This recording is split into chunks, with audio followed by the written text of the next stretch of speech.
가정의 자녀들이 이런 어떤 요청을 할 때가 있을 것입니다. 엄마, 아빠, 이것 좀 사주세요. 이것이 필요해요. 여러분, 자녀들이 이제 성장 과정에서 이렇게 부모에게 무엇인가 요청했었을 때 모든 요청에 다 응해 주셨습니까? 자녀들이 무엇을 사달라고 했었을 때 모든 것을 다 사주셨습니까? 혹시 이제 이런 분이 계시다면 정말 대단한 분이실 것 같아요. 아시겠지만 저희 집에 6살 난 딸이 있습니다.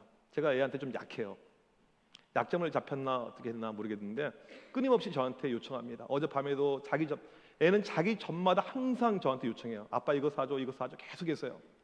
그러면 다 사줄 수는 없죠. 이거 안 돼. 그 말 하면 애가 너무너무 이제 뭐라고 할까요? 때를 쓰면서 이렇게 하니까 사준다고 해요. 항상 사줄게, 사줄게, 사줄게. 말로만 하는 거죠. 네. 근데 감사한 건 무엇이냐면 그 다음날 물어보진 않아요. 물건이 왔는지 안 왔는지. 그래서 저도 이제 괜찮아요. 사줄게, 사줄게. 근데 그렇게 넘어가고 있습니다. 지금까지 괜찮은데 만약에 이제 가정이 있죠. 나중에 이 아이가 큰 다음에 성인이 된 다음에 저한테 따지는 거예요. 아빠, 내가 아빠한테 요청한 것이 84,256가지였는데 그중에 아빠가 들어준 것은 고작 3,200가지밖에 되지 않아. 아빠는 거짓말쟁이야. 아빠는 신실하지 않아. 아빠는 믿을 수 없어. 그렇게 이야기할 리는 없겠지만 그런다면 어떠할까요? 이런 모습이 우리의 신앙에서도 충분히 저는 가능하다고 생각합니다. 우리가 하나님을 믿고 하나님을 의지하고 사랑하면서 살아가는 가운데 하나님께 기도하면서 많은 것을 요청하죠. 하나님 이거 들어주세요. 이게 필요합니다. 여러분들 많은 기도를 해보셨을 거예요.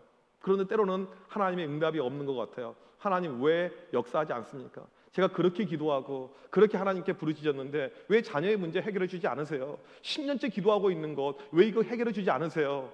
그러면서 우리 가운데 하나님을 향한 실망의 마음이 생길 수도 있다는 것입니다. 여러분, 오늘 설교 제목이 뭔 줄 아십니까? 주보의 설교 제목은 멋으로 나온 건 아니고요. 보시라고 나와 있습니다. 과연 하나님은 모든 약속을 지키실까 이거예요.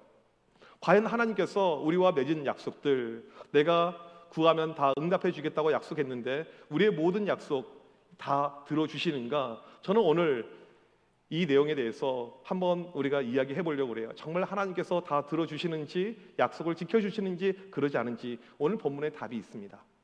지난주 설교 내용으로 가게 되면 이 사도 바울이 고린도에서 사역을 하죠. 어려움이 있었습니다. 그에게 두려움이 찾아왔어요. 그런 가운데 주님이 환상 가운데 등장하여 바울에게 말씀해 줍니다. 바울아, 두려워하지 말라. 내가 너와 함께 할 거야. 바울아, 어떠한 사람도 너를 해치지 못할 거야. 내가 너를 도와줄 거야. 그렇게 주님께서 분명하게 환상 가운데 등장해서 말씀해 주셨는데 주님은 과연 그 약속을 지키시는가? 그 주님이 그 말씀을 지키시는지 지키시지 않는지 그 진위 여부를 오늘 말씀을 통해서 확인해 보려고 합니다. 환상 가운데 주님께서 등장하셨고 약속해 줬기 때문에 바울이 힘이 났어요. 그리고 열심히 복음 증거 사역을 감당합니다. 열심히 사역을 하는 가운데 시간이 좀 흘렀어요. 어떠한 일이 발생했냐면 12절 보니까 시간이 흐른 가운데 이런 일이 발생합니다. 갈리오가 아가야 총독이 되었을 때, 이런 이제 큰 변화, 정치적인 변화가 일어나고 있는 거예요. 우선 이 아가야가 어디 있는가 지도를 보시게 되면 사도 바울이 처음에 이 유럽 대륙 넘어와서 사역했던 지역은 마게도냐 지역이고 아테네, 그 다음에 고린도, 여기가 아가야 지역입니다. 남부 지방이 아가야 지역이에요. 그런데 총독이 바뀌는 정치적 변화가 일어나게 됩니다.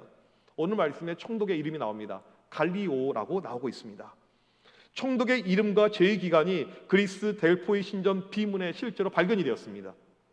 여러분, 성경이 얼마나 정확하다는 것을 일반 고고학에서 증거 자료로도 알 수가 있어요. 갈리오는 AD 51년에서 52년 아가야 총독으로 재직했다라고 고고학에서도 정확하게 이야기를 하고 있습니다.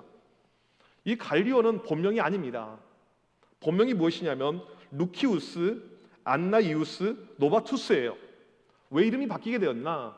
양아버지가 있는데 이 양아버지는 로마 제국의 원로원의 의원입니다. 아주 높은 사람인데 그 사람이 이 아들을 입양을 합니다. 그래서 아버지의 이름을 그대로 따라 쓰면서 갈리오라는 이름을 갖게 된 것입니다. 오늘 본문 내에 등장하는 이 총독 갈리오는 이 당시에 매우 유명한 정치인이었습니다. 실은 갈리오보다 더 유명한 사람이 있었는데 누구냐면 이 총독 갈리오의 친남동생이에요. 이 남동생이 얼마나 유명한 사람이었냐면 로마 이 시대에 네로 황제의 가정교사였습니다. 유명한 웅변가, 유명한 철학가, 유명한 사상가, 갈리오의 동생이 누구냐면요, 바로 세네카입니다. 여러분, 세네카를 들어보셨을 것입니다. 수많은 명언을 남겼죠. 목적지에 도착하려면 한 길로만 가라, 사는 동안 계속 사는 법을 배워라 등등 엄청나게 많은 명언을 남긴 이 유명인 세네카의 청이 오늘 본문에 등장하는 갈리오예요. 동생이 아주 유명한 사람이었고 정치인이었는데 형도 마찬가지였습니다. 아주 유력한 사람이었고 로마 제국에서 실세 중에 실세였어요. 그러니까 아가야 지방의 총독으로 이 사람이 부임을 하게 된 것입니다. 보통 한 지방에 이렇게 총독으로 오게 되면 처음에는 지역 정서를 잘 모르잖아요. 낯선 땅이잖아요. 또 지역 사람들에게 잘 보여야 됩니다. 민심이 중요합니다. 이렇게 총독으로 부임한 지 얼마 되지 않았었을 때 오늘 사건이 발생합니다. 어떤 사건이냐면 지금 유대인들이 알고 있어요. 어떤 것을요? 이 정치적인 상황을요. 총독이 바뀌었네? 우리한테 잘 보이려고 애쓰고 있겠네? 이것을 이 유대인들이 알고는 바울을 기습적으로 가가지고 잡아들여서 끌고 총독 앞에 법정으로 데려옵니다. 이 일이 지금 발생을 한 거예요. 바울은 복음을 증거하다가 갑자기 잡혀서 총독 앞에 법정으로 끌려간 거예요. 지금 바울이 선 이 법정이 1935년 고고학 발견에 의해서 실제로 이 그리스 땅에 발견이 되었습니다. 이 지역에 이 모습 그대로입니다. 여기에 바울이 지금 서게 되었다는 것입니다. 그리고 이들이 고소합니다. 13절에 고소장의 내용이 이렇게 나옵니다. 같이 한번 읽어보도록 하겠습니다. 시작. 말하되 이 사람이 율법을 어기면서 하나님을 경외하라고 사람들을 권한다 하거늘. 여기 보게 되면 율법을 어기면서 하나님을 경외한다, 이것이 문제다라고 이야기합니다. 지금 유대인들이 고소한 이 고소장의 내용을 보게 되면 이 바울이 율법을 어기고 있다라고 이야기를 하고 있어요. 여러분, 성경을 볼 때요, 그냥 당연히 한 말씀이니까 그렇게 볼 것이 아니고 우리가 의심을 좀 해볼 필요가 있어요. 유대인들은 이 로마 제국, 이 고린도라는 도시의 소수민족입니다. 아주 극소수민족이에요. 율법은 누가 지키고 있습니까? 유대인들만 지키고 있는 거예요. 이것이 과연 무슨 문제가 됩니까? 우리나라에 보면 소수민족의 사람들이 있어요. 예를 들면 방글라데시에서 왔습니다. 이 사람이 방글라데시 법을 어기고 있어요. 이게 왜 문제가 되냐고요. 문제가 될 리가 없잖아요. 그런데 지금 이들의 고소장에는 바울이 율법을 어기고 있다라고 이야기하고 있습니다. 오늘 말씀에서 등장하는 율법이라는 단어는 헬라어로 노모스라는 단어인데 이 단어는 일반 법을 지칭하는 단어이기도 합니다.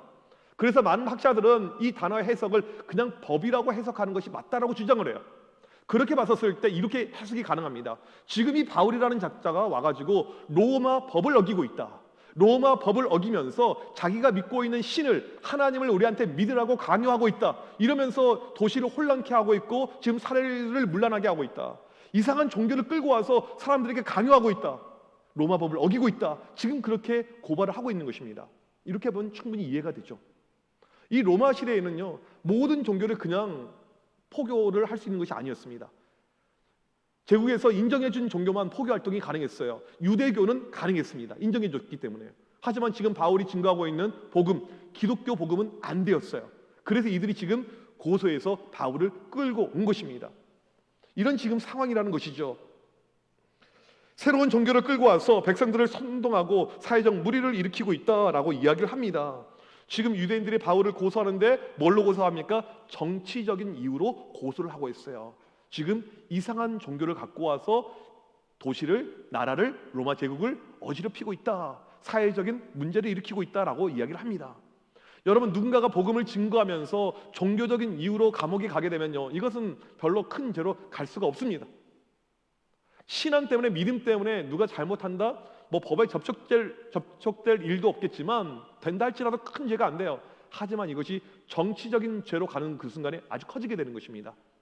만약에 제가 무엇인가 설교하다가 그냥 문제가 됐다, 누가 고발했다, 이건 큰 문제가 안 될 수 있어요. 그런데 제가 설교 시간에 정치적인 발언을 한 거예요. 이것은 큰 문제가 될 수가 있죠. 지금이야 그래도 우리나라가 이 민주화 시대를 살고 있지만 과거에 이 독재 시대 때 보게 되면 정치적인 프레임을 씌울 수가 있습니다. 이 사람이 잘못한 것도 없는데 정치적인 프레임을 씌워서 남영동 고문실에 끌고 가서 고문하고 이런 일들이 가능하잖아요. 정치가 들어가게 되면 죄가 완전히 달라지게 되는 거예요. 지금 바울이 그렇게 위협 가운데 있다는 것입니다. 예수님을 보게 되면 예수님께서 왜 사형 언도를 받았습니까? 그의 신앙 때문에 아니에요. 믿음 때문에 아닙니다. 정치범으로 예수님을 몰고 가서 끌고 가서 판결했기 때문에 사형이 가능했다는 것입니다. 지금 바울에게 닥친 어려움이 바로 이런 죄목, 이런 어떤 어려움이라는 사실입니다. 고소당한 바울에게 엄청난 위기가 찾아옵니다. 이 위기는요, 전에 겪었던 위기, 어려움과 비교가 안 된 어려움이었습니다. 유대인들은 타이밍을 잘 잡은 거죠. 지금 총독이 바뀌었을 때, 무엇을 잘 모를 때, 이때 끌고 와서 이 바울을 이제 죽이자, 바울을 감옥에 넣자, 완전히 없애버리자, 이런 마음을 가지고 고소해서 온 것입니다. 특별히 신임 총독 갈리오, 이 사람은 친로마주의자였습니다. 유대교 싫어해요. 기독교도 싫어해요. 관련 종교를 싫어하는 사람이었습니다. 그러니까 바울한테는 엄청난 위기의 순간이 찾아온 것입니다. 바울이 이 순간 자기를 변호하려고 했더니 이 총독이 변호의 기회조차 주지 않습니다. 그리고 바로 선고해버립니다. 14절과 15절 선고의 장면이 등장합니다. 두 절 말씀 우리 같이 한번 읽어보도록 하겠습니다. 시작. 바울이 입을 열고자 할 때에 갈리오가 유대인들에게 이르되 너희 유대인들아 만일 이것이 무슨 부정한 일이나 불량한 행동이었으면 내가 너희 말을 들어주는 것이 옳거니와 만일 문제가 언어와 명칭과 너희 법에 관한 것이면 너희가 스스로 처리하라. 나는 이러한 일에 재판장 되기를 원하지 아니하노라 하고. 지금 총독의 판결이 어떤 내용이냐면요, 바울의 죄목이 무슨 부정한 일이나 불량한 행동이면 내가 바울을 형사입건 처리하겠다, 구속하겠다라는 거예요.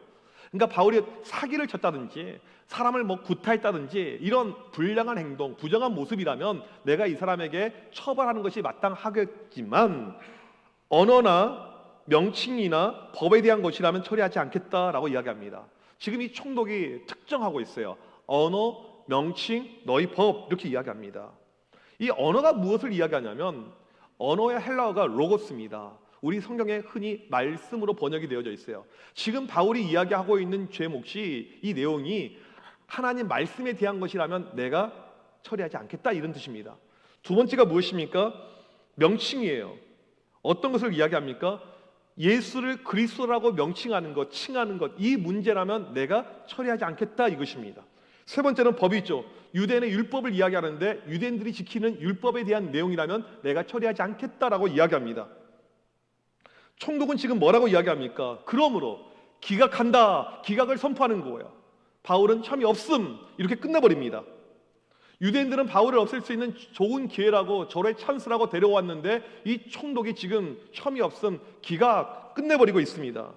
실은 이 총독은요 법의 전문가였습니다.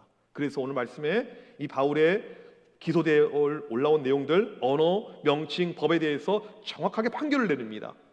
이런 판결이 떨어지자 유대인들은 당황한 거예요. 당연히 이건 바울은 잡혀 들어갈 줄 알았고 못해도 태장 40대 맞고 쓰러지고 피범벅이 되고 다시는 고린도에 발을 붙이지 못할 정도로 이 사람에게 판결이 떨어질 줄 알았는데 그냥 무혐의로 가버리는 것입니다. 기각이에요. 그래서 유대인들이 법정에서 소란을 피우게 됩니다. 총독 각하 다시 한번 재고해 주십시오.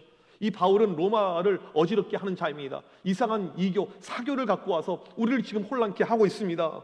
그렇게 지금 계속 소란을 피우자 16절에 총독이 이렇게 합니다. 그들을 법정에서 다 쫓아내버려요. 퇴장을 시켜버립니다. 생각지도 않은 일이 발생했어요. 어떤 일이 발생합니까? 총독이 지금 누구의 편을 들어주고 있어요? 바로 바울의 편을 들어주고 있습니다. 중요한 것은 무엇이냐면 이 총독은요 하나님을 믿는 사람이 아니에요. 예수를 믿는 사람이 아닙니다. 그런데 지금 누구의 편을 들어줘요? 유대인들의 편이 아닌 바울의 편을 들고 있다는 것입니다. 지금 하나님께서 일하고 계시는 거예요. 어떻게 해요? 바울에게 약속해 주셨잖아요. 여기 있는 사람들 가운데 너를 해할 사람이 없을 것이고 내가 너를 지킬 것이니까 두려워하지 말라. 내가 함께 할 것이다. 그 약속을 하나님께서 지키는데 누굴 통해서 지키십니까? 하나님을 알지 못하는 갈리오 총독을 통해서 하나님께서 그의 약속을 지켜가고 있다는 것입니다. 우리가 살다 보면 이런 놀라울 때가 있어요. 하나님께서 그의 약속을 지키는데 하나님이 사용하시는 사람을 보게 되면 믿는 사람이 아닌 믿지 않는 사람을 사용하여서 우리 가운데 역사하실 때가 있습니다. 제가 군대에 있을 때 군생활 한 1년 정도 하다가 나머지 이제 1년여 남겨놓고 전출을 가게 됩니다. 어떤 잘못에 의한 전출이 아니고 그냥 여러 명 뽑아서 집단 전출을 가게 되었어요. 문제는 무엇이냐면 제가 그때 교회를 섬기는 일을 하고 있었는데 교회를 맡고 교회를 관리하고 이런 어떤 일을 하고 있었는데 새로운 부대로 가게 되면 이 모든 것이 다 날아가는 거예요. 그냥 끝나는 것입니다. 새로운 부대로 이제 가게 되었습니다. 이제 상병 달고 참 이 낯선 분위기 가운데 가게 되었어요. 근데 그때 부대장이 만나서 이런 이야기를 합니다. 있잖아 말이야, 종교는 중요한 거야. 이 종교가 얼마나 중요하냐면 전쟁 때 심리전이라는 거 있지. 사람의 심리를 읽고 알고 이것이 오히려 무기로 하는 무력전보다 더 중요할 수가 있어. 너 있잖아 원래 하던 대로 교회 가서 그 일 해. 이렇게 이야기를 하는 거예요. 근데 중요한 것은 이 부대장이 교회를 안 다니는 사람이에요. 종교를 이야기하고 있잖아요. 종교가 무교예요. 근데 종교 중요성을 이야기하고 있는 거예요. 하나님의 일하심을 보게 되면요, 생각지도 않게 믿지 않는 사람을 통해서 일하실 때가 있습니다. 왜요? 우리와 하신 그 약속을 지키기 위해서, 반드시 그 약속을 지키기 위해서 생각지도 않은 사람을 사용하시고 이용하시는 것을 알 수가 있습니다. 이게 지금 바울에게 나타난 일입니다. 하나님은 누구나 사용하실 수가 있어요. 하나님의 높고 위대하신 그 일을 성취하기 위해서 필요하면 누구든지 다 사용을 하게 됩니다. 이스라엘 백성들이 포로로 끌려가게 됩니다. 70년 동안 포로 생활하다가 한순간에 그들이 해방하게 됐죠.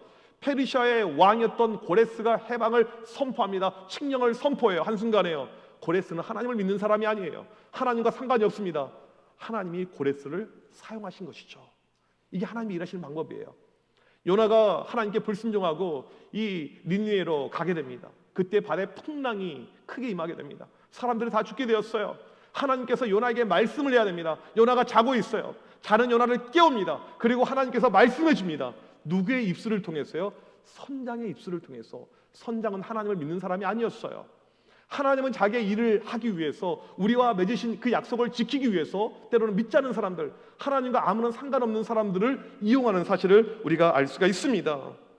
우리 하나님 자기 백성을 사랑하여서 늘 좋은 길로 인도하시는 분입니다. 그리고 우리와 하신 약속은요, 반드시 지키시는 신실하신 하나님이에요. 이것을 위해서 믿지 않는 사람들 누구든지 오늘 본문의 갈리오 총도 다 사용하실 수가 있다는 것입니다. 결국 이 바울은요, 무혐의 처리되게 됩니다. 근데 오늘 이 판결은요, 아주 중요한 판결이었습니다.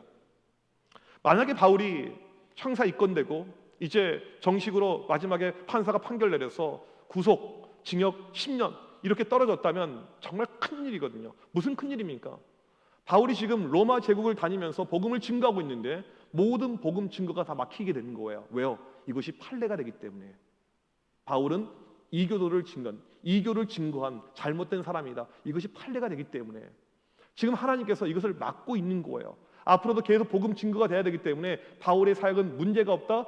법으로 이야기해도 전혀 잘못이 없다. 유대인들이 끊임없이 고소하고 또 고소할 수가 있는데 이 모든 것을 하나님께서 예비하고 준비하고 있는 법정 판결이라는 것입니다. 하나님은 생각지도 않은 방법으로 역사를 하십니다. 이게 우리 하나님의 주특기예요. 우리가 생각하지도 않은, 우리가 예상하지도 않은 그런 방법을 통해서 늘 일하시는 분이 우리 하나님이라는 사실입니다. 여러분, 이런 하나님의 놀라운 역사하심을 체험하길 간절히 소망합니다. 이제 모든 상황이 다 종료가 되었다고 생각했어요.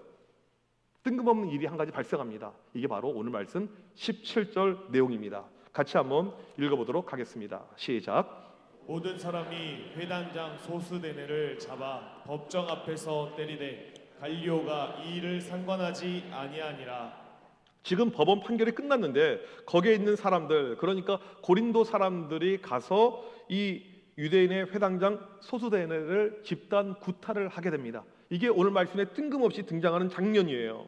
먼저 이 소스데네가 누구인가? 오늘 말씀에 유대인의 회당장이라고 이렇게 나와 있습니다. 이 고린도에는 유대인들이 많이 있었기 때문에 회당이 여러 개가 있었어요. 회당은 유대인들이 예배드리는 장소, 말씀을 보는 장소, 이게 이제 회당이죠. 그 회당을 하나 맡고 있는 회당장이었습니다. 학자들이 이 소스데네를 어떻게 해석하고 이야기하냐면 지금 바울을 고소하고 있는 고소의 주범이 이 소스데네라는 거예요. 그러니까 유대인들하고 지금 합해가지고 지금 바울을 잡아 죽이려고 힘쓰고 애쓰고 고소하고 있는 그 핵심 인물이 바로 이 소스데네라는 것입니다. 판결이 떨어졌습니다. 어떤 판결이에요? 바울은 혐의가 없다, 죄가 없다. 이 소스데네가 그냥 있지 않았겠죠. 아니, 총독각하, 무슨 말씀입니까? 다시 한번 잘 재구해 보십시오. 바울은 잘못했습니다. 로마 제국에 이 사람은 방해가 되는 사람입니다. 반드시 처벌하셔야 됩니다. 그렇게 지금 소란을 피우고 있는 그런 내용이었다는 것이죠. 당연히 이 소수대는 바울이 감옥에 들어가고 구속되고 끝날 걸로 예상을 했는데 그것이 아니었어요. 그의 모든 계획이 수포로 돌아갑니다. 아니, 오히려 오늘 법정 판결을 통해서 그의 악랄함이 만천하에 등장한 거예요. 드러난 거예요. 지금 법정에서 수많은 사람들이 이 모습을 보고 있는데 저 사람 봐라, 보니까 무고한 사람을 끌고 와서 혐의를 만들어줬네. 저 착한 사람 딱 봐도 바울 착해 보이는데, 문제가 없어 보이는데 저 사람에게 지금 나쁜 죄를 뒤집어 쓰고 있네. 여기서 끝난 것이 아니고 계속 총독에게까지 대들고 있거든요. 아주 나쁜 인간이네. 그런 마음이 이들 가운데 들면서 사람들이 내려가서 이 소수대를 지금 패고 있는 것입니다. 때리고 있습니다. 저건 인간도 아니라고. 어떻게 무고한 사람을 저렇게 잡아들이려고 하고 총독에게까지 대들고 있는 저런 인간도 아니다. 사람들이 집단 구타를 지금 하고 있는 것입니다. 17절에 때렸다. 이것은요 그냥 때린 것이 아니에요. 몽둥이 이런 것을 가지고 사람을 사정없이 때리고 있는 것입니다. 소수대는 오늘 말씀에 나와 있지는 않지만 거의 반절 죽었을 것입니다. 실신했을 것입니다. 완전히 피범벅이 되어서 쓰러져 있을 것입니다. 바울을 핍박하고 잡아 죽이려고 했던 소수대의 결말이 이렇게 나오고 있습니다. 지금 바울은 분명 보고 있어요. 바울이 무엇을 보고 있습니까? 바울이 보고 있는 것이 있어요. 무엇을 보고 있어요? 하나님의 약속을 보고 있는 것이죠. 바울아, 아무도 너를 건드릴 수 없다. 아무도 너를 못 건드려. 내가 너를 지킬 거야. 보호해줄 거야. 어떠한 일이 너에게 없을 거야. 이것을 바울은 직접 자기 눈으로 보고 있다는 것입니다. 바울을 건드리려고 했던, 바울을 죽이려고 했던 이 소수대가 심판을 받고 있습니다. 하나님의 심판을 받고 있어요. 그런데 이 일이 누구를 통해서 진행됩니까? 고린도 사람들. 고린도 사람들은요 예수 믿는 사람들이 아니에요. 하나님과 상관없는 사람입니다. 그런데 하나님께서 그들을 사용하여서 하나님의 심판의 도구로 지금 쓰고 있다는 것입니다. 하나님은 자기 심판의 사역에서도 보게 되면 믿지 않는 자들, 비신자들 누구든지 다 사용해서 일하신다는 것입니다. 그간 이 바울은 소수대네 때문에 너무 힘들었어요. 이 소수대는요 사탄이고 마귀였습니다.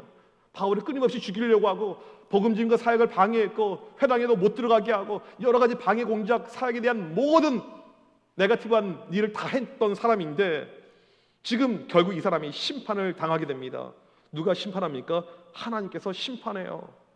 우리도 보게 되면 하나님의 일을 방해하는 사람들 볼 때 화가 나죠. 교회를 방해하는 사람들 볼 때 화가 납니다. 뿐만 아니고 세상의 수많은 악한 사람들을 바라볼 때 얼마나 화가 납니까? 하나님 제발 심판하여 주옵소서, 이런 마음이 들 때가 있잖아요. 요즘에 TV를 통해서 지금 계속 부각이 되고 있는 이 이단들, JMS, 정명석, 만민중앙교회 이재록, 이런 인간들 보게 되면 얼마나 화가 나요. 그 어려운 교인들 돈을 다 갈취하고 그 다음에 여성들을 성적으로 유린하는 그 인간들 얼마나 화가 납니까? 그런데 하나님은 반드시 심판하십니다. 반드시 심판하세요. 그 심판의 타이밍이 우리가 생각하는 것과 좀 맞지 않아서 그렇지 하나님의 심판은요 늘 유효하고 지금도 이 시대 가운데 여전히 진행되고 있다는 것입니다. 시편 37편 1절 2절 말씀 보게 되면 이렇게 나와 있습니다. 같이 한번 읽어보도록 하겠습니다. 시작. 악을 행하는 자들 때문에 불평하지 말며 불의를 행하는 자들을 시기하지 말지어다. 그들은 풀과 같이 속히 배임을 당할 것이며 푸른 채소같이 쇠잔할 것이미로다. 이 말씀이 무엇을 이야기합니까? 하나님의 심판을 이야기합니다. 반드시 내가 베어버릴 것이다. 반드시 내가 없애버릴 것이다. 이 잘못하는 인간들, 문제가 있는 인간들, 죄악 가운데 있는 인간들, 특별히 오늘 바울처럼 하나님의 일을 하고자 하는데 그 일을 거스르는 인간들, 심판을 약속을 하고 있는 것입니다. 지금 바울의 사역을 그렇게 방해놨던 소수대네 이렇게 심판을 당하게 됩니다. 소수대네가 피를 맞고 쓰러져 갑니다. 어떻게 보면 거의 죽어가고 있는 거죠. 그 모습을 총독 갈리오가 봐요. 그런데 보면서 어떡합니까? 지금 사람들이 행하고 있는 폭력 행위를 그냥 방치를 합니다. 그냥 죽도록, 그냥 쓰러지도록 내버려 두고 있어요. 왜요? 하나님의 심판이기 때문에. 이 심판은 하나님께서 바울에게 주셨던 약속이죠. 바울아, 걱정하지 마. 네 사역 내가 끝까지 지켜줄 거야. 방해하는 세력들이 있으면 내가 물리쳐 줄 거야. 두려워하지 마. 내가 끝까지 너와 함께 할 거야. 그 약속을 지키고 있는 내용이 오늘 심판의 내용이라는 것입니다. 여러분, 하나님은요 반드시 자기 뜻을 이루시는 분이라는 것을 믿으시길 바랍니다. 우리가 살면서 우리의 마음이 급해요. 한국 사람들도 성격이 얼마나 급합니까? 외국 나가면 빨리빨리를 모든 열방들이 다 알고 있을 만큼 이 우리의 마음이잖아요. 기도 응답이 빨리빨리 되지 않을 때 우리는 늘 급한 마음으로 하나님 계십니까? 왜 저에게 이렇게 힘든 일을, 그런 이야기를 할 때가 있죠. 하나님은 늘 타이밍을 보고 계세요. 어떤 타이밍? 우리가 생각하는 것보다 더 좋은 타이밍, 가장 합당한 타이밍, 그리고 그 타이밍에 반드시 그 약속을 지킵니다. 한 번도 우리 가운데 약속을 지키지 않는 경우가 없어요. 우리가 살아생전에 하나님이 약속하신 것, 하나님께서 말씀하신 모든 것은 반드시 지키십니다. 오늘 말씀해 보니까 바울에게 그 약속을 지키기 위해서 믿지 않은 총독을 사용하십니다. 믿지 않은 고린도 사람을 사용하십니다. 우리가 생각하는 그 방법을 뛰어넘어서 하나님은 신실하게 그 약속을 오늘도 지키고 있습니다. 여러분, 그 약속을 지키기에 오늘도 믿음으로, 신실함으로 하나님께 나아가는 우리 모두가 되시길 주님의 이름으로 간절히 축복합니다. 우리 시간 자리에서 일어나셔서 함께 이 찬양하기를 원합니다. 하나님, 한 번도 나를 실망시킨 적 없으시고 언제나 공평과 은혜로 나를 지키셨네. 오 신실하신 주, 우리 시간 신실하신 주님을 같이 찬양하기를 원합니다.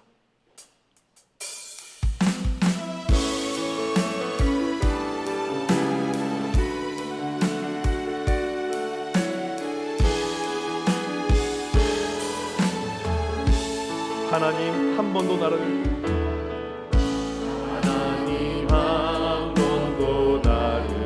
실망시킨 적 없으시고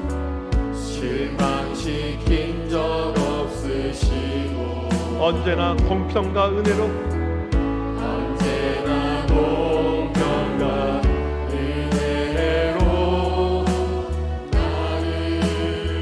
지키셨네. 오 신실하신 주, 오 신실하신 주,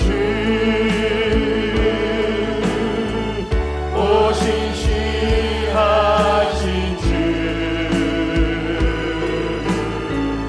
내 너를 떠나지도 않으리라, 내 너를 버리지도 않으리라. 약속하셨던 주님,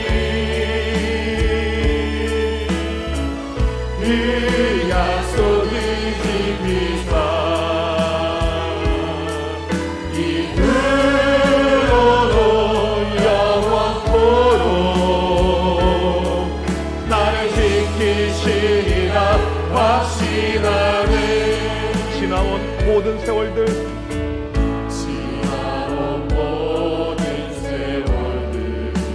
돌아보아도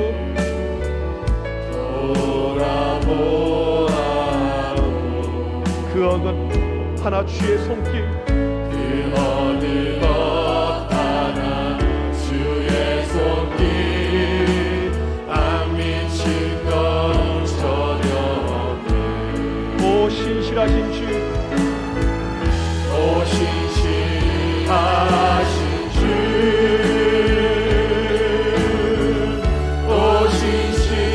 신실하신 주, 내 너를 떠나지도 않으리라, 내 너를 버리지도 않으리라.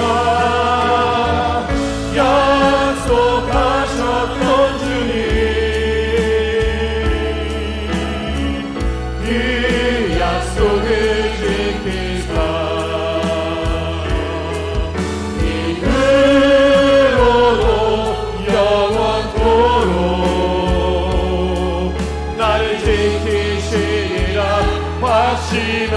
오 신실하신 주, 오 신실하신 주, 오 신실하신 주, 내 너를 떠나지도 않으리라, 내 너를 버리지도 않으리라.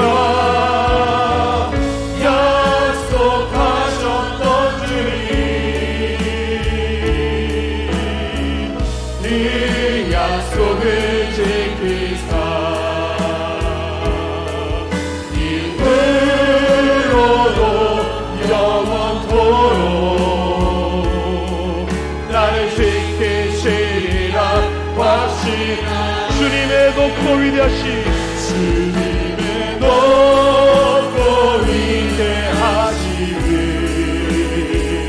내 영혼이 찬양하네. 주님의 높고 위대하심을 내 영혼이 찬양하네. 주님의 높고 위대하시 주님의 높고 위대하심을 내 영혼이 찬양하네. 주님의 높고 위대하심을 내 영혼이 찬양하네. 우리 시간 다 함께 합심하여 기도할 때 하나님의 신실하심을 믿고 의지하며 나아가는 우리가 되게 하여 주시옵소서. 하나님 한 번도 우리를 실망시킨 적 없는데 오늘도 역사하고 계신 살아계신 하나님의 놀라운 은혜가 우리의 기도 가운데 일하게 하여 주시옵소서. 하나님이 기도의 자를 통해서 하나님의 신실하심이 높고 위대하심이 하나님 내 개인의 삶 가운데 우리 가정 안에 우리 직장 안에 내 주변 안에 이루어지는 놀라운 역사의 시간이 될 수 있도록 주여 도와주시옵소서. 우리 시간 주여 한번 외치고 간절히 기도합니다. 주여 하나님 아버지 감사합니다. 오늘 사랑해 주셨습니다. 오늘도 우리를 사랑으로 인도하여 주시고 아버지의 놀라운 역사하심이 우리의 삶의 순간순간에 일하심을 믿습니다. 이 시간 간절히 기도합니다. 하나님 아버지 우리의 삶에 어렵고 힘든 순간이 찾아올지라도 하나님 여전히 신실하신 하나님 믿고 나가게 하셔서 하나님 한 번도 우리를 실망시킨 적이 없습니다. 언제나 하나님의 사랑과 공의로 우리 가운데 역사하시는 그 높고 위대하심을 이 시간도 노래하게 하여 주시옵소서. 간절히 기도할 때 하나님의 역사하심이 하나님의 살아계심이 오늘도 우리 가운데 충만하게 하여 주옵소서. 하나님 신실하신 그 역사하심 오늘도 우리가 체험하고 믿음으로 달려나가는 주의 모든 백성들 되게 하여 주시옵소서. 어떠한 순간에도 흔들리지 않은 담대한 믿음을 허락하여 주시옵소서. 간절히 기도할 때 오늘도 주님께서 때로는 믿지 않는 자를 통해서 역사하시고 불신자를 통해서 역사하시고 여러가지 우리가 생각하지 못하는 방법을 통해서 역사하시는데 그 하나님의 높고 위대하신 역사하심을 체험하는 주의 모든 백성들 되게 하여 주시옵소서. 주여 이 시간에 간절히 기도할 때 하나님 역사하여 주시옵소서. 은혜 베풀어 주시옵소서. 응답을 허락하여 주시옵소서. 하나님 아버지 오늘도 하나님의 이 놀라운 신실하신 역사하심이 기도하는 주의 모든 백성들 가운데 임하게 하여 주시옵소서. 가정과 자녀들 가운데 임하게 하여 주시옵소서. 하나님 아버지 직장과 사업과 우리의 모든 세상 속의 일들 가운데 나타나게 하여 주옵소서. 하나님의 일하심과 역사하심을 체험하고 믿음으로 달려나가게 하여 주옵소서. 주여 도와주옵소서. 이 시간 간절히 기도하오니 하나님 우리를 사용하여 주옵시고 우리의 기도 가운데 응답하여 하나님의 신실하신 역사가 넘쳐나는 귀한 이 시간 되게 하여 주시옵시고 일하여 주시옵소서. 하나님 아버지 감사합니다. 매 순간 우리에게 나타나셔서 역사하시며 하나님 자신의 뜻을 이루고 계심을 믿습니다. 자기의 백성과 한 모든 약속을 오늘 또 신실하게 지키시며 하나님께서 그 신실하신 가운데 일하시고 역사하심을 우리가 믿습니다. 오늘 또 하나님 아버지의 놀라운 역사하심이 우리의 삶에 넘쳐나길 간절히 소망합니다. 이 시간 간절히 기도할 때 주의 모든 백성들 많은 기도 제목 가지고 매 순간 나오는데 모든 기도 제목들 가운데 하나님의 신실하신 역사하심이 나타나게 하여 주시옵소서. 하나님의 놀라운 응답의 역사를 매 순간 체험하는 주의 자녀들 되게 하여 주시옵소서. 지금은 우리 주 예수 그리스도의 크신 은혜와 하나님 아버지의 무한하신 사랑하심과 성령님의 이로 교통하심이 신실하신 하나님의 놀라운 역사와 은혜를 믿고 의지하고 달려나가는 주의 모든 백성들 머리 위에 지금부터 영원토록 함께 있을지어다. 아멘.